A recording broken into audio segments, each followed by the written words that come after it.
질의하고 의사진행 발언 신청 한번 해보십시오. 제 질의 시간입니다. 신월천 변호사님이시죠? 네. 형사 사건을 많이 하시죠? 네, 그렇습니다. 주로 이제 형사 전문 변호사로 이렇게 알려져 있나요? 네, 맞습니다. 그래서 몇 가지 좀 묻겠습니다. 김용 전 부원장 사건, 전 민주연구원 부원장 사건 있잖아요. 네. 그거에도 공판에도 관여했습니까? 네, 관여했습니다. 1심부터 2심까지 전부. 여러 가지 지금 문제가 되는 것이 있는데 그 중에 뭐 한 가지씩 좀 제가 좀 확인을 해보겠습니다. 네. 저희들은 이제 정치검찰 조작기소 특별위원회에서 이 사건도 조작기소된 사건이라고 규정을 하고 여러 가지에 대해서 확인을 하고 있는 중입니다.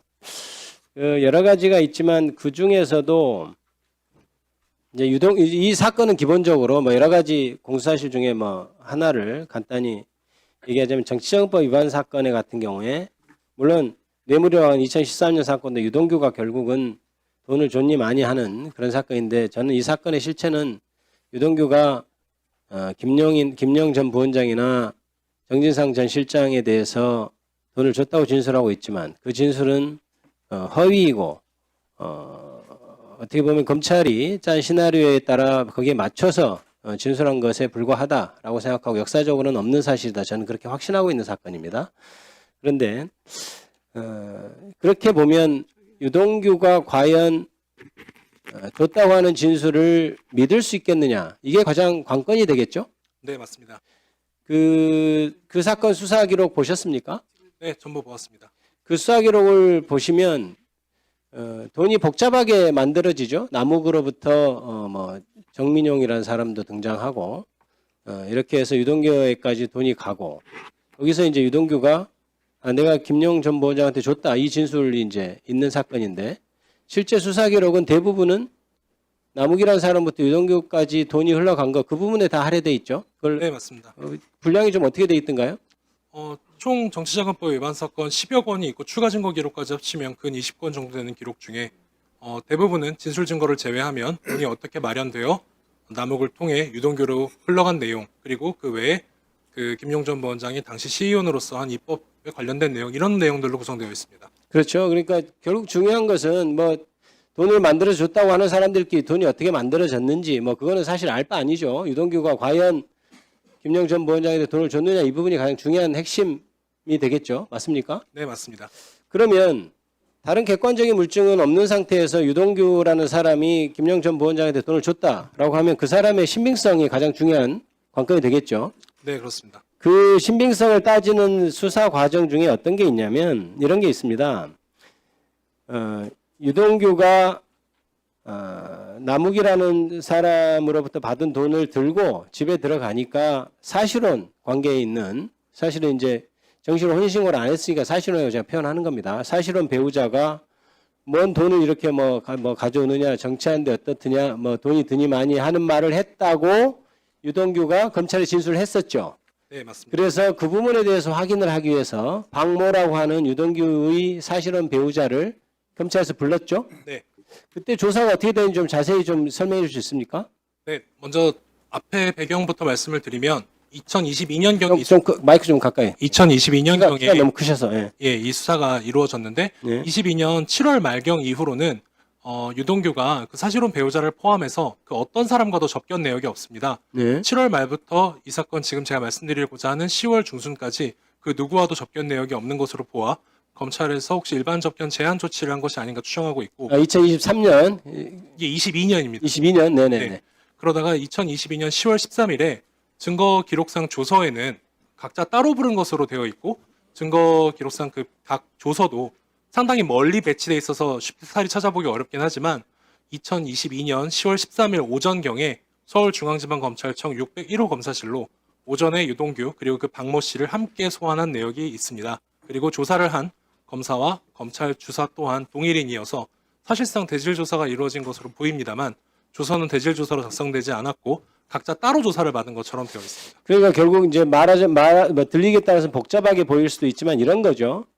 유동규가 하는 말이 맞느냐라는 걸 확인하기 위해서 사실혼 배우자를 불렀는데 그 그 사람 불러서 조사할 때는 당연히 유동규와 분리된 장소에서 정확히 물어봐야 되는데 불구하고 나중에 조서를 확인해 보니까 각각 조서가 편철된 거를 보니까 멀리 떨어져 있어서 다른 날 다른 장소에서 조사한 것처럼 돼 있지만 실제 시간 순서대로 배열해 보니까 같은 날 같은 장소에서 그 같은 방에서 한쪽에서는 유동규가 한쪽에서는 그 사실혼 배우자가 조사를 받았다. 이렇게 돼 있다는 내용이죠. 네, 맞습니다. 그러면 그게 대질조서라고 돼 있던가요? 보통 같은 장소에서 조사를 받으면 대질조서를 작성해야 하잖아요. 대질 주소로 되어 있지 않고 각 조서에도 상대방이 같은 장소에 있었다는 사실은 드러나 있지 않습니다. 그게 그러면 말이 되나요? 지금 유동규 자체의 진술의 신빙성을 따지기 위해서 사실은 배우자를 조사하는데 같은 장소에서 옆에서 들리게 아니면은 그 조서에는 지금 실제로 동영상이 아니기 때문에 어떻게 지금 뭐 코치를 했을 수도 있고 한데 그것들은 우리가 알 수는 없는 것이고 그래서 그게 적절한 조사입니까? 제가 뭐 평가할 위치에 있지는 않습니다만 일반적으로 보지 못했던 일이긴 합니다. 그거는 말이 안 되는 거죠. 왜냐하면 지금 이 사람은 A의 진술의 신빙성을 따지기 위해서 B를 불렀는데 B하고 A로 같이 있는 자리에서 그걸 확인하는 게 말이 되겠습니까? 그런데 마치 그것도 수사 기록이 다른데 다른 시간에 하는 것처럼 해서 멀리 떨어져 있어서 일반 사람 쉽게 알 수 없는데 굳이 대조를 해보면 딱 같은 시간 같은 장소에 조사받았다 이런 내용이죠. 네, 맞습니다. 또 한 가지 보죠. 지금 항소심에서 구글 타임라인이 제출됐다고 하는데요. 네, 맞습니다. 구글 타임라인을 처음에 구글 타임라인이 뭐죠? 구글 타임라인은 구글에서 제공하는 사용자의 위치 기반 서비스를 통해서 방문한 장소와 경로 등을 그 이용자가 확인할 수 있도록 제공하는 서비스이고 보통 통상의 경우에는 사실 이용하고자 하는 본인 의지 없이도 대부분의 분들은 그냥 수집되고 있는 자료입니다. 우리가 핸드폰을 이렇게 구매해서 사서 갖고 다니면 그 구글 타임라인에 거의 자동적으로 내 동선이 나타나는 그런 경우죠. 네, 안드로이드 휴대전화를 위치 정보를 켜고 이용하시면 전부 수집되고 있습니다. 지금 구글 타임라인이라고 하는 그 이른바 그 정보가 지금 세간에서 화제가 되고 있는 이유가 무엇인가요? 이 사건 관련해서 아까도 의원님 말씀하셨다시피 그 2021년 5월 3일자 정치자금 수수에 관해서 돈이 어떻게 만들어졌는지가 수사의 대부분을 차지합니다.